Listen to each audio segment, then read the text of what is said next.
जी, अस्सलाम वालेकुम। तो आज जिस चीज़ पे हम डिस्कशन करेंगे वो काफ़ी बच्चों को कंफ्यूज भी करती है, एम्बिगुअस भी लगती है जब वो प्रिपरेशन स्टार्ट करते हैं कि हमारा क्या डेली स्केड्यूल होना चाहिए, किस बेसिस पे हमें काम करना चाहिए कि हमारी हर चीज़ भी कवर हो जाए और एक अच्छे अंदाज से कवर हो, एक अच्छे मेथड से कवर हो कि हम पेपर में अच्छा स्कोर भी ले सकें। तो ये एक प्रिपरेशन मेथड है जो हम यहाँ पे भी फॉलो करवाते हैं और बच्चों की ये वैल्यूएशन या एक प्रैक्टिस स्केड्यूल है जो वीकली फॉलो किया जाता है स्ट्रिक्टली। अब इसमें आपकी इंग्लिश स्पेसिफिकली खास तौर पे ऐसे और आपकी जो सिलेबस के साथ साथ अटेम्प्टिंग है वो डेली चलती रहती है। तो ये एक सबसे इफेक्टिव मेथड है जिसमें ऑल इनकम्पसिंग हर चीज़ इफेक्टिवली कवर भी होती है और हर चीज़ की साथ साथ रिटर्न प्रैक्टिस भी होती है, वैल्यूएशंस भी होती हैं और उस पर इम्प्रूवमेंट भी लाई जा सकती है। तो ये आप पर्सनली खुद भी कर सकते हैं, खुद भी अपनी चेकिंग वगैरह अगर आप इस केपेबल हैं तो आप किसी को चेक करवा दें, कोई अगर आपका रिलेटिव है या अगर आप किसी भी टीचर्स के साथ एफिलेटेड हैं तो वो आप चेक कर सकते हैं। तो सबसे पहले आपका जो स्टेप है दैट इज वो सिलेबस एनालिसिस। आपने सिलेबस को समझना है कि हमारी रिक्वायरमेंट क्या है, एग्जामिनर हमसे क्या डिमांड कर रहा है, पेपर में किस तरह वो चीज़ें पूछी जाती हैं। फॉर एग्जांपल अगर एक बच्चा है उसको प्रेसी का सिलेबस सिर्फ वो देखते हैं, पेपर साथ एनालाइज नहीं करते तो वो ईडीएम्स करने लग जाएंगे जो कि करंट ट्रेंड्स में एग्जाम्स में नहीं आते, या नरेशन एक्टिव पैसिव, ये चीज़ें आपके एग्जाम्स में नहीं पूछी जा रही स्पेसिफिक सीएसएस के लिहाज से। तो फोकस्ड रहना, एक ऑर्गेनाइज करना कि भी मेरी रिक्वायरमेंट्स क्या क्या हैं। तो अगर आप प्रेसी के पेपर को देखें तो कुछ ऐसे ग्रामेटिकल नंबर्स होते हैं जो ग्रामेटिकल पोर्शन से आते हैं जो एग्जैक्ट आपको पूरे नंबर भी दे देते हैं, जिसमें आपके पेयर ऑफ वर्ड्स हैं और सिनोनिम्स एंटोनिम्स हैं। अब पेयर ऑफ वर्ड्स आप डेली के 5 भी करें, पास पेपर से ही बेशक कर लें, तो एक टाइम आता है कि आपका एक अच्छा नॉलेज बैंक हो जाता है जिससे आप इजीली वहाँ पे 5 जाके कराते हैं। सिमिलरली आपको डेली एक और चीज़ चलानी पड़ेगी दैट इज ग्री वर्ड्स, जैसे आपके सिनोनिम एंटोनिम कवर हो सके। आप डेली ऐसे की रिसर्च करें, कोई एक टॉपिक अपने लिए चूज करें कि मैं इस पर टॉपिक लिखूंगा। आप स्टार्टिंग में बेशक पास पेपर से ले लें, उस पर रिसर्च करें, कंटेंट इकट्ठा करें। साथ आपकी जो बेसिक रिक्वायरमेंट है, कुछ तो चीज़ सिलेबस की चीज़ें हैं, कुछ आपने इंग्लिश की जो रिक्वायरमेंट है एग्जाम्स की वो भी मीट करनी है। अब उसके लिए आपकी अच्छी एक्सप्रेशन होनी चाहिए, आपकी स्ट्रॉन्ग कोहेजन होनी चाहिए, राइटिंग में कनेक्टिविटी होनी चाहिए। तो उसके लिए कुछ स्पेसिफिक टास्क हमने डिज़ाइन किए हैं जिसमें हम एक्सप्रेशन और पैराफ्रेजिंग पे बच्चों को काम करवाते हैं। अब ये आप टास्क अपने से भी कर सकते हैं, कोई आर्टिकल पढ़ के रिक्रिएट भी कर सकते हैं, वो आप पर ज़्यादा डिपेंड करता है। लेकिन इसको जितना अच्छे से करेंगे उतना ही आपकी एक्सप्रेशन इंप्रूव होगी, क्योंकि हम इसको डिनाई नहीं कर सकते कि English is a crucial component in competitive exam, B it PMS और सीएसएस। तो किसी भी एग्जाम में इंग्लिश का अच्छा होना बहुत ज़रूरी है। तो सिर्फ ग्रामेटिकली ठीक होना ही नहीं, आपको थोड़ा अपना एक्सप्रेशन भी इवॉल्व करना पड़ता है अपनी अटेम्प्ट को सिक्योर करने के लिए। तो ये वो टास्क हैं जो आपको डेली करने पड़ेंगे, थोड़े थोड़े टास्क हैं ताकि आप एक अच्छी स्टैंडिंग कर सकें। आपकी ऐसे की रिसर्च होती है, आपको डिफरेंट रिसर्च आर्टिकल भी पढ़ सकते हैं, रीडिंग भी चल रही है, प्रैक्टिस भी चल रही है और साथ आपकी इंग्लिश पे इम्प्रूवमेंट भी हो रही है। ये वो टास्क हैं जो आपने डेली करने हैं। मंडे को अगर देखें हम डिस्ट्रीब्यूट करें, अगर कंपोजिशन पार्ट को प्रेसी के पेपर में, तो एक प्रेसी है, एक कंप्रीहेंशन है, एक ट्रांसलेशन। बाकी आपका ग्रामेटिकल पोर्शन है जिसमें आपके सिनोनिम्स हैं, पेयर ऑफ वर्ड्स है, सेंटेंस करेक्शन है, पंक्चुएशन है, प्रेपोजिशंस। तो आप मंडे को आप प्रेसी करें, एक कोई भी पास पेपर की लें, 2024 से बैकवर्ड्स जाते जाएं, प्रेसी सॉल्व की, साथ सेंटेंस करेक्शन उसी पास पेपर की सॉल्व की। अब इसके दो मेथड हैं, या तो आप सेंटेंस करेक्शन के सारे रूल्स कर लें या बारी बारी एक रूल और उसकी प्रैक्टिस, एक रूल उसकी एग्जाम्पल्स, इस तरह करके आप इस स्केड्यूल के मुताबिक चलते रहें। तो एक एक पोर्शन भी करें तो आपका 3-4 वीक्स में ये कवर हो जाता है। सिमिलरली आपने अब एक सिलेबस में से या एक सब्जेक्ट उठाना है जो आपका रिक्वायर्ड है, आप ऑप्शनल कंपलसरी कोई भी साथ कपल कर लें। तो इनिशियली आप एक लेट से पाकिस्तान अफेयर्स उठाते हैं या इस्लामिक स्टडीज़ उठाते हैं जो इजी है रिलेटिवली, ताकि आप चीज़ें अच्छी से ग्रैस्प कर सकें और उसको लिखना सीख सकें। लेट से हमने पाकिस्तान अफेयर्स स्टार्ट किया, उसका कोई भी टॉपिक लिया, टॉपिक का यहाँ पे लेक्चर डिलीवर किया जाता है, समझाया जाता है, लेकिन आप खुद से भी करना चाहें तो टॉपिक कवर करें। उस टॉपिक में से देखें कि पास पेपर में किस तरह के क्वेश्चंस आए हैं, उनमें से एक क्वेश्चन पिक करें और उसको सॉल्व करें। सॉल्व कैसे करना है वो मैं आपको नेक्स्ट बताता हूँ, कैसे टॉपिक कवर करना है वो उसको भी हम देखेंगे कि कौन कौन से एस्पेक्ट्स हमने कवर करना है। तो टॉपिक आपने किया, 7 क्वेश्चन किया, और 7 उसी सब्जेक्ट के जो सब्जेक्ट आपने स्टार्ट किया है, क्योंकि 220 मार्क्स के आपके सीएसएस में एमसीक्यूज आते हैं, हर सब्जेक्ट में 20 मार्क्स के एमसीक्यूज हैं। लेट्स से पाक फेज है तो आप पास पेपर से पहले एमसीक्यूज करें, उसके पर डे एक पास पेपर कर लिया, 2 कर लिए, नोट्स बनाए, ज्यादा इफेक्टिव है, नहीं तो वैसे भी आप कवर कर सकते हैं। तो जो सब्जेक्ट चल रहा है उसका एक टॉपिक करें या 2 टॉपिक करें, उसमें से क्वेश्चंस देखें, उसमें से कोई 1 या 2 क्वेश्चन उठाए और उसको प्रैक्टिस की और साथ उसी के एमसीक्यूज करें। तो this is the most disciplined way कि आपके हर एस्पेक्ट कवर हो, एमसीक्यूज भी, अटेम्प्टिंग टेक्निक भी, सिलेबस भी, और इंग्लिश भी। इंग्लिश पे रिस्क नहीं ले सकते। सिमिलरली ट्यूसडे को आप कंप्रीहेंशन सॉल्व करें, पंक्चुएशन पास पेपर की सॉल्व करें, कोई नेक्स्ट टॉपिक आपने नोट्स बनाए, उसी से क्वेश्चन देखा पास पेपर में कौन सा आया, उसमें से कोई एक चूज किया, अटेम्प्ट किया, और साथ उसी के एमसीक्यू। सिमिलरली वेडनेसडे को आप ट्रांसलेशन करें, सेंटेंस करेक्शन करें, टॉपिक कोई भी एक नेक्स्ट किया उस सब्जेक्ट का, साथ उसमें से क्वेश्चन अटेम्प्ट किया पास पेपर एनालाइज करके कि किस तरह के नेचर के क्वेश्चन आते हैं, और उसमें से आपने एमसीक्यूज किए। तो ये स्केड्यूल आप चलाते रहेंगे। थर्सडे को आपने मंडे वाला सारा रिपीट किया ताकि आपकी पर वीक 2 प्रेसिज हो जाए, 2 कंप्रीहेंशन हो जाए, और पर वीक आपकी 2 ट्रांसलेशन हो जाए with punctuation, sentence correction, topic coverage, MCQs. तो 6 डेज ऑफ वीक, मंडे से सैटरडे तक, आपका 2 प्रेसिस, 2 कंप्रीहेंशन, 2 ट्रांसलेशन हो रही हैं, सेंटेंस करेक्शन 3 दफा होगी, 3 दफा पंक्चुएशन होगी, 6 टॉपिक्स कवर हो गए, और उन टॉपिक्स में से जितने आपके क्वेश्चंस आए हैं वो भी कवर हो गए, और साथ आपके एमसीक्यूज। अगर आप पर डे एक पेपर भी करते हैं तो 6 साल के एमसीक्यूज।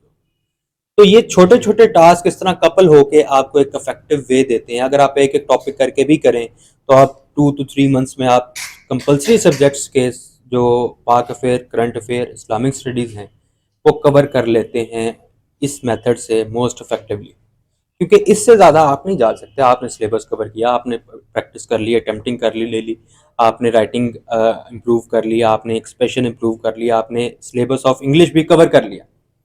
तो इससे ज़्यादा इफेक्टिव मेथड, डिसिप्लिन्ड अप्रोच इसके अलावा नहीं है। तो ये एक ईजी है, छोटे छोटे टास्क हैं, कवरेबल हैं 4 to 5 आवर्स में, 6 आवर्स लग जाएंगे स्टार्टिंग में, आहिस्ता आहिस्ता रिड्यूस होता रहेगा।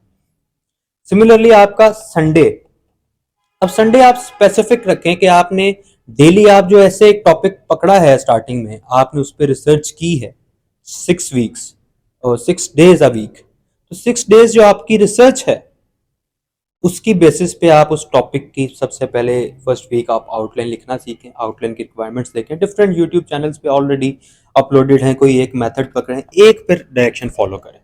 आउटलाइन लिखी, आउटलाइन को फिर आपने नेक्स्ट वीक का जो टॉपिक है उसके साथ आउटलाइन के साथ इंट्रोडक्शन भी लिख दें, ठीक है, उसको एवेल्युएट कराएं, ज़्यादा बेहतर है।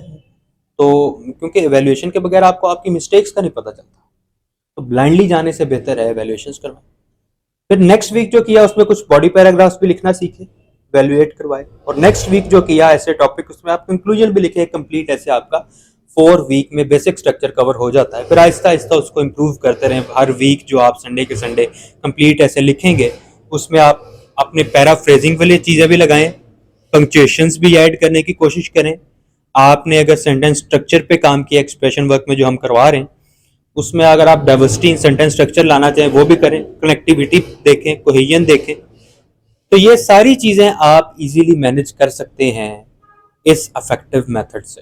तो ये एक स्केड्यूल है जिसमें इतने ज़्यादा टास्क नहीं है, अगर देखा जाए मैनेजेबल है। तो इस अप्रोच से आप विद जॉब भी करें, विदाउट जॉब करें, डजेंट मैटर, आप इजीली कवर कर सकते हैं। तो स्टार्ट करने के लिए this is the most effective way. अब नेक्स्ट अगर हम देखें तो मैंने यहाँ पे कुछ नेचर लिखी है चीज़ों की, जैसे कवर किया जाता है। अब हमने बात की इंग्लिश तो स्ट्रेट फॉरवर्ड है, पास पेपर से प्रैक्टिस करते जाएंगे, पेयर ऑफ वर्ड्स का एक सोर्स ले लिया, ग्रीक के वर्ड्स का एक सोर्स ले लिया, उससे कवर करते जाएंगे। ऐसे की रिसर्च आप रिसर्च आर्टिकल से पढ़ें, ओपिनियन से पढ़ें, कॉलम से पढ़ें, वो आपकी चॉइस है। तो करते रहना मकसद है, कैसे करना वो आप पे। अब टॉपिक कवरेज की अगर बात करें कि एक टॉपिक हमने उठाया, सबसे पहले तो उस टॉपिक की कवरेज करनी कैसे होती है। CSS is not about grand knowledge, उसमें फैक्चुअल नॉलेज पे आपने ज़्यादा रिलाई नहीं करना होता। उसमें आपके एक क्वेश्चन के एनालिसिस ज़्यादा पूछते हैं, वो ये पूछेंगे कि भाई ये हुआ क्यों, वाई ये हुआ, तो फिर उसके बाद क्या हुआ, उसके इम्पैक्ट क्या है। तो आपका फोकस होना चाहिए कि मैं टॉप 10 में कॉजेज भी कवर कर रहा हूँ, इम्पैक्ट्स भी कवर कर रहा हूँ, सोल्यूशन भी कवर कर रहा हूँ, वे फॉरवर्ड क्या होना चाहिए। तो ज्यादा फोकस पे होना चाहिए, और जो फैक्चुअल नॉलेज है उससे आपने अपने जो पॉइंट्स हैं उनको कंसोलिडेट करें, प्रूफ के तौर पे दें, तो वो ज्यादा बेहतर है। तो ये एक, अगर आप कंसेप्चुअली एक चीज को कवर कर लेते हैं, so it is the most effective way of covering these things. Similarly आपने वो जो टॉपिक कवर किया इस अंदाज से, आपने पास पेपर में ट्रेंड्स देखे, डिफरेंट पास पेपर खोल लिए 6 साल के या 2016 से 24 तक के, देखा कि इस टॉपिक से किस किस तरह का क्वेश्चन आ चुका है, ठीक है। उसमें से फिर आपको ये एक चूज करें और देखेंगे कौन कौन सी डायमेंशन से कवर आया है और क्या मैंने वो कवर की है या नहीं की। सिमिलरली आप नेक्स्ट चलते हैं क्वेश्चन अटेम्प्टिंग की तरफ। उसमें कौन कौन से एस्पेक्ट्स हैं जिसपे आपने फोकस करना है। सबसे पहले क्वेश्चन अटेम्प्टिंग में आपने देखना है कि लेंथ ऑफ क्वेश्चन कितनी होनी चाहिए। हमें बताया जाता है 6 to 8 पेजेस, 8 to 10 पेजेस, वो आपकी चॉइस है। 8 to 10 पेजेस अगर आपकी राइटिंग स्पीड ज्यादा है, 6 to 8 पेजेस अगर राइटिंग स्पीड कम है, वो आपके माइंड में होना चाहिए कि भाई मैंने इतना क्वेश्चन लिखना है। आपको पता होना चाहिए कि जो टॉपिक मैंने कवर किया है उसमें सारे आस्ट एस्पेक्ट्स जो जो एग्जामिनर पूछता है वो कवर्ड है। और दूसरा आपका जो आस्ट एस्पेक्ट्स है, आपने देखने हैं कि क्वेश्चन में क्या क्या चीज पूछी गई है। एक स्टेटमेंट होती है, एक इंफॉर्मेशन होती है जो आपको दी जाती है, जिसकी बेसिस पर आगे क्वेश्चन बिल्ड किया जाता है। तो आपने क्वेश्चन आंसर करना है, आपने जो स्टार्टिंग में स्टेटमेंट है उसको नहीं अटेम्प्ट करना। जो अगर पूछा गया है हाउ वाई व्हाट, तब आप उसका आंसर लिखें। फिर आपने देखना है कि मैंने हेडिंग सब पॉइंट्स कितने बनाने हैं। इंट्रोडक्शन कंक्लूजन के अलावा जो बॉडी है जिसमें हमने मेन हेडिंग के नीचे सब पॉइंट्स देने होते हैं अपनी बात को साबित करने के लिए, वो हेडिंग्स कितनी होनी चाहिए। Ideally 8 to 12 more than enough होती है। अगर आप पर हेडिंग 2 मार्क्स भी लगाएं तो आपकी स्पीड के मुताबिक आप 12 दे सकते हैं। 12 दें, बहुत अच्छी बात है। नहीं दे सकते 8 भी बहुत है एक अच्छा क्वेश्चन अटेम्प्ट करने के लिए। आपने डिसाइड किया कि टोटल हेडिंग्स मेरी होनी चाहिए 8 to 12। अगर दो एस्पेक्ट पूछे हैं तो दोनों की 4-4, 5-5। अगर एक एस्पेक्ट की वेटेज कम है तो 3 एक को दे दी, दूसरे को 5 दे दी, 6 दे दी। तो इस तरह आपने ये डिसाइड करना है कि ये मेरा थ्रेश होल्ड है 10 हेडिंग्स का, ये मैं लिख सकता हूँ। तो 10 हेडिंग्स मैंने डिस्ट्रीब्यूट करनी है। 3 एस्पेक्ट पूछे हैं तो 3-3-4 हो जाएगा। 2 एस्पेक्ट्स पूछे हैं 5-5 होगा, 4-6 हो जाएगा वेटेज के लिहाज से। तो ये आपका नेक्स्ट माइंड में होना चाहिए कि ये लेंथ है मेरी, इतनी हेडिंग्स हैं जो मैंने बनानी है। अब हेडिंग्स देनी कैसे हैं, वो आप फ्लो चार्ट्स के जरिए पहले मेन हेडिंग के नीचे बता सकते हैं कि भाई ये पॉसिबल हेडिंग्स है, फिर आप डिस्क्रिप्टिव फॉर्म में नीचे लिखें। नेक्स्ट चीज जो आपने माइंड में रखनी है वो आपकी हेडिंग्स देने का तरीका। आपकी हेडिंग्स में सिंपल फैक्चुअल नॉलेज हो या सिंपल आप आइडिया दे दें, वो इतना अट्रैक्ट नहीं करता एग्जामिनर को, एज कंपेयर टू दैट कि जो बच्चा एक डिस्क्रिप्टिव हेडिंग लेता है जिसमें सारी डिटेल्स कवर्ड हो। तो हेडिंग्स की एलिवेशन थ्रू डिफरेंट टेक्निक्स, जैसे यहाँ पे जो टेक्निक सिखाई जाती है दैट इज 2 फ्रेज मेथड, कि आप एक फ्रेज में अपना आइडिया बताएं, डैश डाल के उसको थोड़ा सा एलेबोरेट करें ताकि हेडिंग में ही एग्जामिनर को रेलेवेंस और आइडिया की क्लैरिटी हो जाए, जो आपके लिए एक पॉजिटिव इम्पैक्ट डालेगा। और नेक्स्ट जो आपका है दैट इज इलस्ट्रेशंस। आप कोशिश करें, इलस्ट्रेशंस का बेसिक मकसद होता है कि आपने सेपरेशन ऑफ की आइडियाज करनी होती है।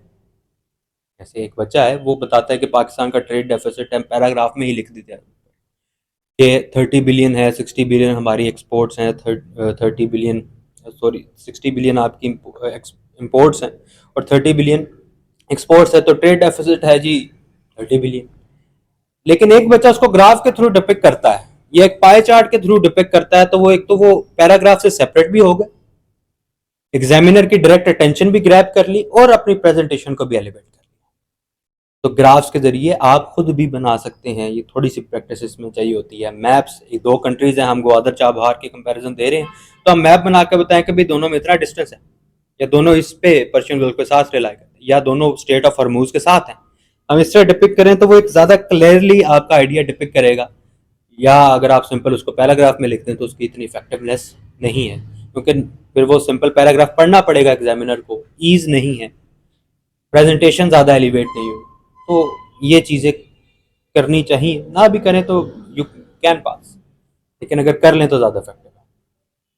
और लास्ट पे आपकी बच्चे जो हर चीज़ आपने अपनी अटेम्प्टिंग टेक्निक फाइनलाइज कर ली, टाइम लगाएं स्टार्टिंग में इसको बनाते हुए, क्वेश्चन कैसे करना है, इसको समझते हुए टाइम लगता है। टाइम आपको जब देंगे आपको समझ आ जाएगा कि मैंने हर हेडिंग, एक आइडिया के लिए एक हेडिंग देनी है, हेडिंग कैसे देनी है, कैसे कैसे मैं अपने आइडियाज़ को बता सकता हूँ, कैसे डिपिक्ट कर सकता हूँ, फ्लो चार्ट्स कैसे डाल सकता हूँ, ये आपने फाइनलाइज कर लिया। लास्ट पे आपका एस्पेक्ट है टाइम मैनेजमेंट।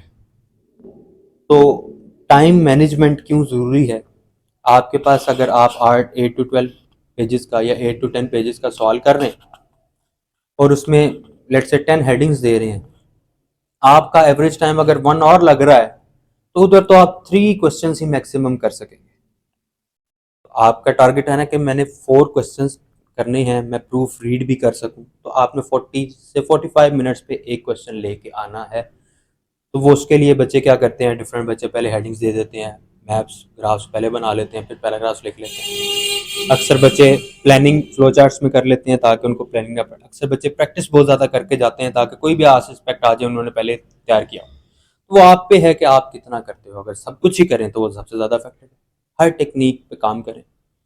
तो एक ऑल इंकम्पसिंग मेथड है जिस पे आप काम कर सकते हैं मोस्ट इफेक्टिवली।